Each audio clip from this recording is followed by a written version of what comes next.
The stealth helicopters used in the 2011 raid on Osama bin Laden are still cloaked in mystery. The stealth helicopters used in the 2011 raid on Osama bin Laden are still cloaked in mystery. The stealth helicopters used in the 2011 raid on Osama bin Laden are still cloaked in mystery. A decade since the mission, here's what we know about those helicopters, and stealth aircraft in general. What is a stealthy aircraft?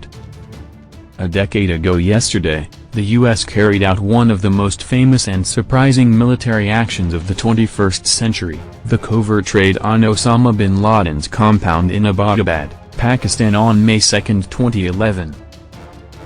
To get to that location from Jalalabad, Afghanistan, the SEAL team, and a dog, flew in 2 helicopters, a trip of some 90 minutes. Those choppers, as former President Barack Obama describes in his new memoir, A Promised Land, were 2 Black Hawk helicopters that had been modified for stealth. That the U.S. employed stealthy helicopters that hadn't been previously acknowledged to exist until that day was fascinating even for people who don't consider themselves to be aviation geeks. Even more thrilling was that the wreckage of one of them was left behind after it crashed. When I think back to those 10 years, it's a remarkable peek behind that black curtain of U.S. defense capability, says Tony Osborne, the Aviation Week bureau chief in London. 10 years on, here's a look back at what we know about those helicopters, and the science of stealth aircraft in general. Modern-day planes like the F-35 are commonly called stealthy, but more technically, they're referred to as low observable. The phrase refers to several different goals. Aircraft designers want a low observable aircraft to be invisible to an adversary's radar. Plus, they'd like it not to create an infrared signature or too much acoustic noise. They'll also consider electronic warfare. Low observable aircraft should have the ability to jam an enemy, and also not actively send out signals that allow it to be tracked. So while there are various ways to think about what stealth means with different aircraft, usually radar is the highest priority, says Peter Westhoek, author of the book Stealth and an adjunct professor of history at the University of Southern California. For its part, radar works by bouncing radio waves off the object, then a signal boomerangs back to an antenna. Ideally, a low observable aircraft won't return a useful signature. After radar, a common secondary goal would be to try to mitigate the infrared signal emanating from that aircraft. Stealth aircraft, the focus is on the radar, but they will also have features that will reduce the heat signature from the engine exhaust, Westhoek says. Perhaps an aircraft's exhaust could exit above its body, where our cameras couldn't see it, for example. And while it seems like a distinctly modern idea, Westhoek notes that the roots date back to the 1960s and 70s, and an awareness of U.S. aircraft susceptibility. Soviet radar systems definitely put American aircraft at a major disadvantage, and this was made clear both by the American experience in Vietnam, and then by the Israeli experience in the 1973 Arab-Israeli War.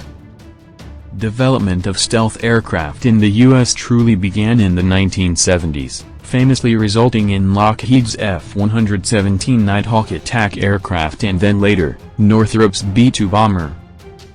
Along the way, Lockheed created a prototype of the F-117 called Have Blue, and Northrop made a bizarre-looking aircraft called Tacit Blue. When it comes to low observable aircraft, shape is key.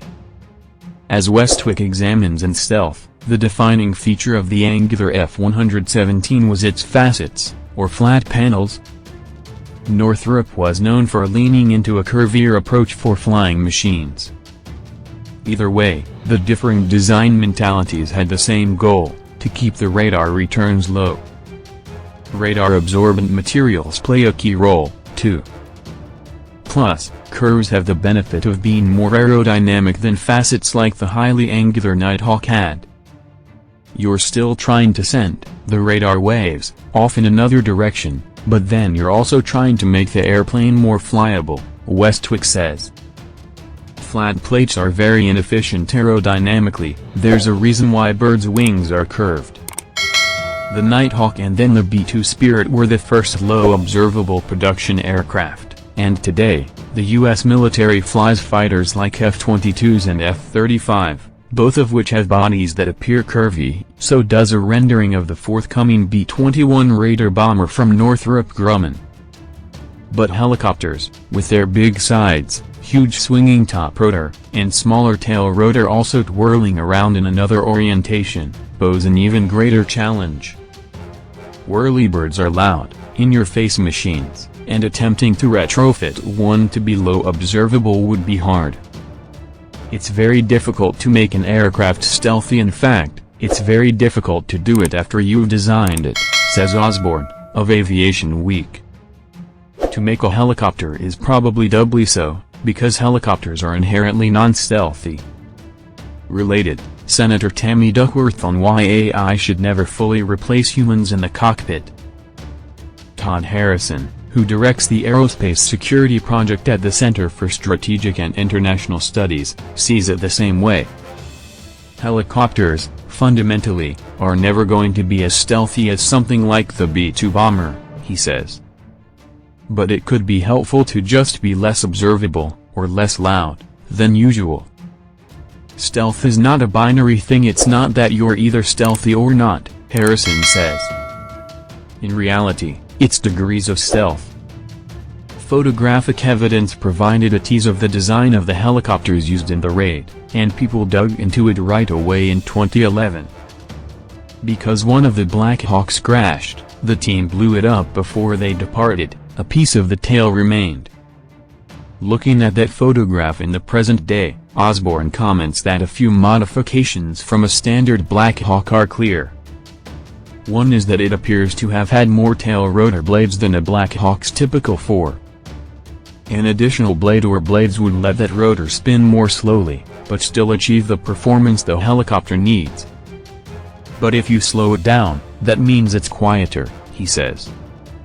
He also notes the presence of additional smooth, cover-like material. They're hiding all those intricate components of the tail rotor gearbox, he says. All those odd little rivets, where the tail wheel would come down on the Black Hawk, all those areas where radar energy could get stuck, and then bounce back out, they're all disappeared. It's a different construction method, he adds. It's not rivets, it's smooth, slab-sided surfaces. That, plus radar-absorbent material, could help dial down the radar return, and tweaks like the extra tail rotor blades could have made it acoustically quieter. Ultimately, all these changes, and it's impossible to know what the rest of the bird looked like, were likely designed to help it dodge radar and be as quiet as possible. A trade-off may have been that it was heavier. It may not have been a completely stealth helicopter, but it may have been a stealthier one. Black Hawk helicopters are made by Sikorsky, which is part of Lockheed Martin, and Doug Berkey, the executive director of the Mitchell Institute for Aerospace Studies, sees a possible connection between a cancelled Boeing Sikorsky helicopter program called Comanche and the retrofitted helicopters of the raid. The thought with the Black Hawk was that they took elements of that knowledge, and they applied what they reasonably could to a Black Hawk, in terms of shaping and coatings, to try to reduce its signature.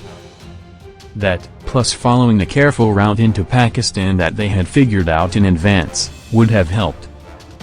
Ultimately, considering shapes, coating materials, and other changes would have helped make the helicopter more low observable, but it wouldn't have been truly stealthy. They were just buying down the risk as much as possible, Berkey says. And I think a lot of it probably came out of Comanche. Reached for comment, a Sikorsky representative referred Popular Science to the U.S. military. A public affairs officer for U.S. Special Operations Command told PopSci via email that we do not have any releasable information about those aircraft. Last year, The Drive, a sibling website to Popular Science, published what it calls the first photo ever of a stealthy Black Hawk helicopter. The helicopters probably weren't the only flying machines making use of low observable tech. As Mark Bowden says in his 2012 work The Finish, a thorough journalistic account of the mission and events preceding it, a drone called the RQ-170 Sentinel played a key role, too. It had a high-powered lens, which would provide a live video feed of the assault, he notes in the book. That drone is less of a secretive entity than the helicopters, to be sure, and the Sentinel was known for flying out of Kandahar, Afghanistan. In the decade since the raid, other written accounts of the mission have appeared beyond Obama's account and Bowden's reporting. In No Easy Day, Mark Owen, his real name is Matthew Bissonnette, writes about his background as a SEAL and taking part in the mission.